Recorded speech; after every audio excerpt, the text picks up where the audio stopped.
I'm born and raised on a little small dairy farm. We're in a beef cattle now. I've got about 25 black cows, having calves right now, starting about the 1st of March. Had 3 left before I left home. I grew up in a completely non-agricultural setting.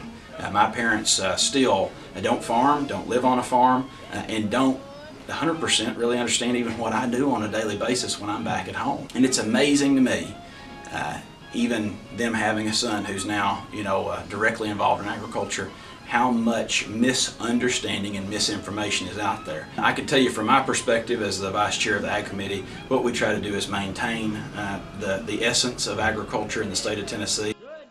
In 2006, we had been living in Williamson County and kind of where Brentwood and Franklin come together, and we lived in a neighborhood, and we decided that we wanted to get out in the country to have a place for our kids to play and get out, and we wanted kind of a small farm because of just having memories of being on Grandpa's farm when we were kids. So we bought some acreage up in Robertson County outside of Springfield, and we bought a house that was built in the 1860s. We raised hay, and we have a couple of really nice hay fields that we square bale hay and we sell it to local horse people. So we have kind of a small scale hobby farm, and we do it all with vintage farm equipment. So our newest tractor is the 1959. So I like the old 1950s kind of stuff, and we play with that. My district is very agricultural. Gibson County is my home county.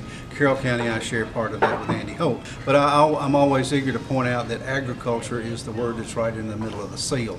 That's very important to us.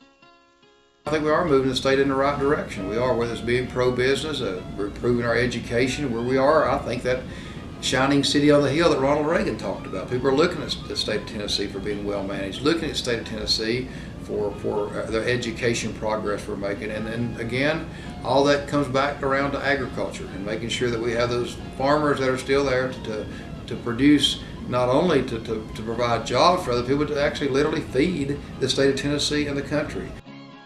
We get a lot of situations like this.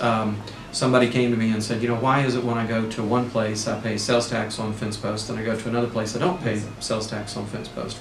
Well, in Tennessee, fence posts are subject to sales tax, but in Kentucky they're not.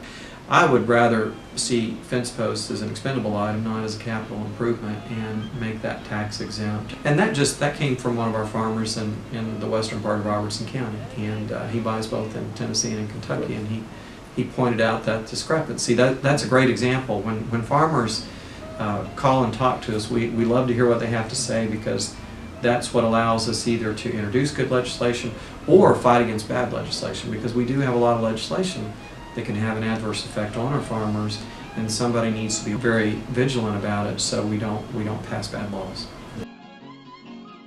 Make sure you as an organization get to know your local senator, your local state representative, bring them out to your field days, bring them to your monthly meetings, let them know how important this industry is to the state of Tennessee. So I want to thank you all at the Tennessee Cattlemen's Association for what you're doing, making sure you're keeping the spotlight on this.